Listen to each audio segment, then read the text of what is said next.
Friends, இது உங்கள் பல்கலைக்கூடம். நம்ம சேனலில் இன்றைக்கி முட்டை தோசை எப்படி செய்கிறதுன்னு தான் பார்க்க போகிறோம்.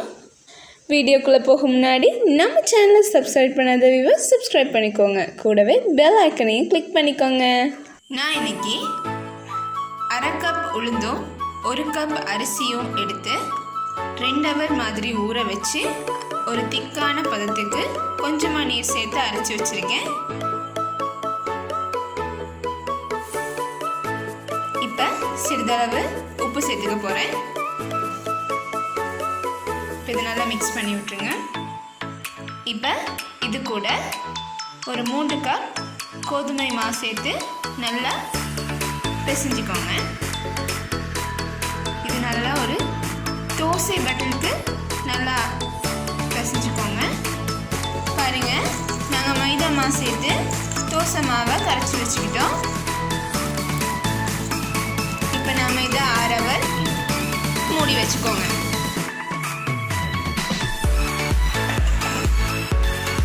இப்போ 6 ஹவர் ஆயிடுச்சு ஃப்ரெண்ட்ஸ்.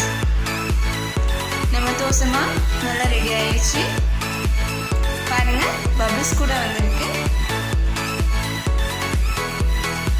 இப்போ நம்ம முட்டை தோசைக்கு தேவையான முட்டையை ரெடி பண்ணிக்கலாம். அதுக்கு நான் இன்றைக்கி 2 முட்டை எடுத்துருக்கேன். ஒவ்வொன்றா உடைச்சி இந்த பவுலுக்குள்ளே சேர்த்துக்கலாம்.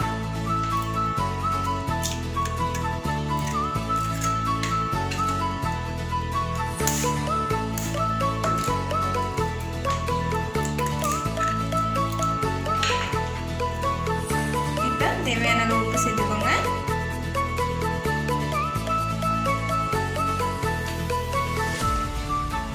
இதுக்கு நான் இன்றைக்கி வெங்காயம் தக்காளி எல்லாம் ஆட் பண்ண போகிறேன்.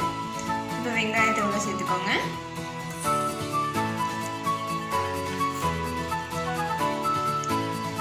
அரை பழம் தக்காளியும் உள்ள சேர்த்துக்கோங்க. இப்போ இதை நல்லா மிக்ஸ் பண்ணிக்கோங்க. நாம் முட்டையை நல்லா மிக்ஸ் பண்ணியாச்சு. நான் இன்றைக்கி முட்டை தோசை போடுறதுக்காக பேன் எடுத்திருக்கேன். இது நான் மீடியம் ஃப்ளேமில் வச்சு கொஞ்சமாக எண்ணெய் தடவி விட்டுருக்கேன்.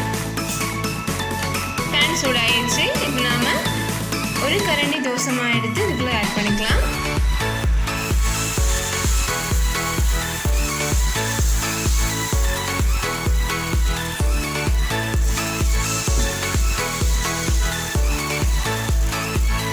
ரெடி பண்ணி வச்சுருக்க முட்டை மிக்ஸை இதுக்குள்ளே ஆட் பண்ண போகிறேன்.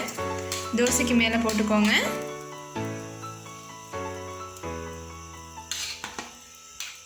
சின்ன குழந்தைகள்லாம் ரொம்ப விருப்பமாக சாப்பிடுவாங்க. காரம் அதிகமாக வேணும்னு நினைக்கிறவங்க இந்த முட்டைக்கு சில்லி ஃப்ளேக்ஸ் ஆட் பண்ணிக்கலாம். கூடவே மல்லி இலையும் ஆட் பண்ணிக்கலாம். மல்லி இலை உடம்புக்கு ரொம்ப நல்லது.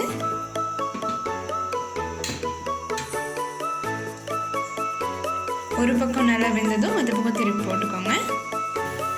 ஓகே, இப்போ நல்லா வெந்துருச்சு. மற்ற பக்கம் திருப்பிக்கோ.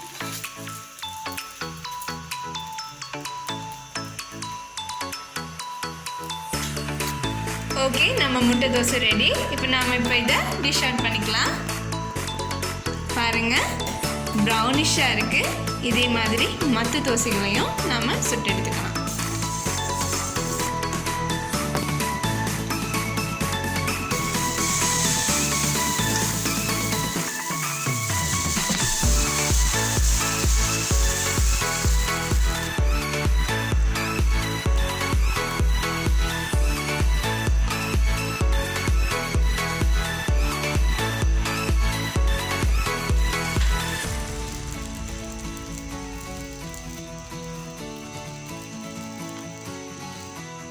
நீங்கள் நைட்டே தோசை மாவை தயார் பண்ணி வச்சுக்கிட்டிங்கன்னா மார்னிங் ஒரு 5 மினிட்ஸில் உங்கள் குழந்தைகளுக்கு ஹெல்த்தியான பிரேக்ஃபாஸ்ட் செஞ்சு கொடுக்கலாம்.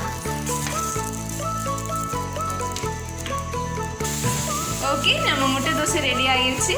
நான் இன்றைக்கி இந்த முட்டை தோசையை தேங்காய் சட்னியோட டேஸ்ட் பண்ண போகிறேன்.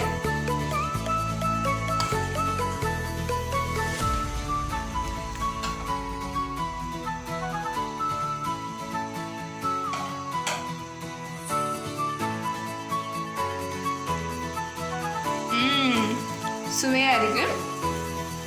ரொம்ப ஹெல்தியான பிரேக்ஃபாஸ்ட்.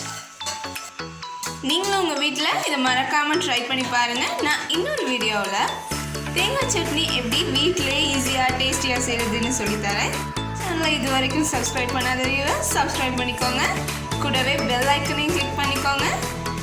நம்மளோட டேஸ்டியான ஃபுட்ஸை உங்கள் ஃப்ரெண்ட்ஸ் கூட ஷேர் பண்ணிக்கோங்க.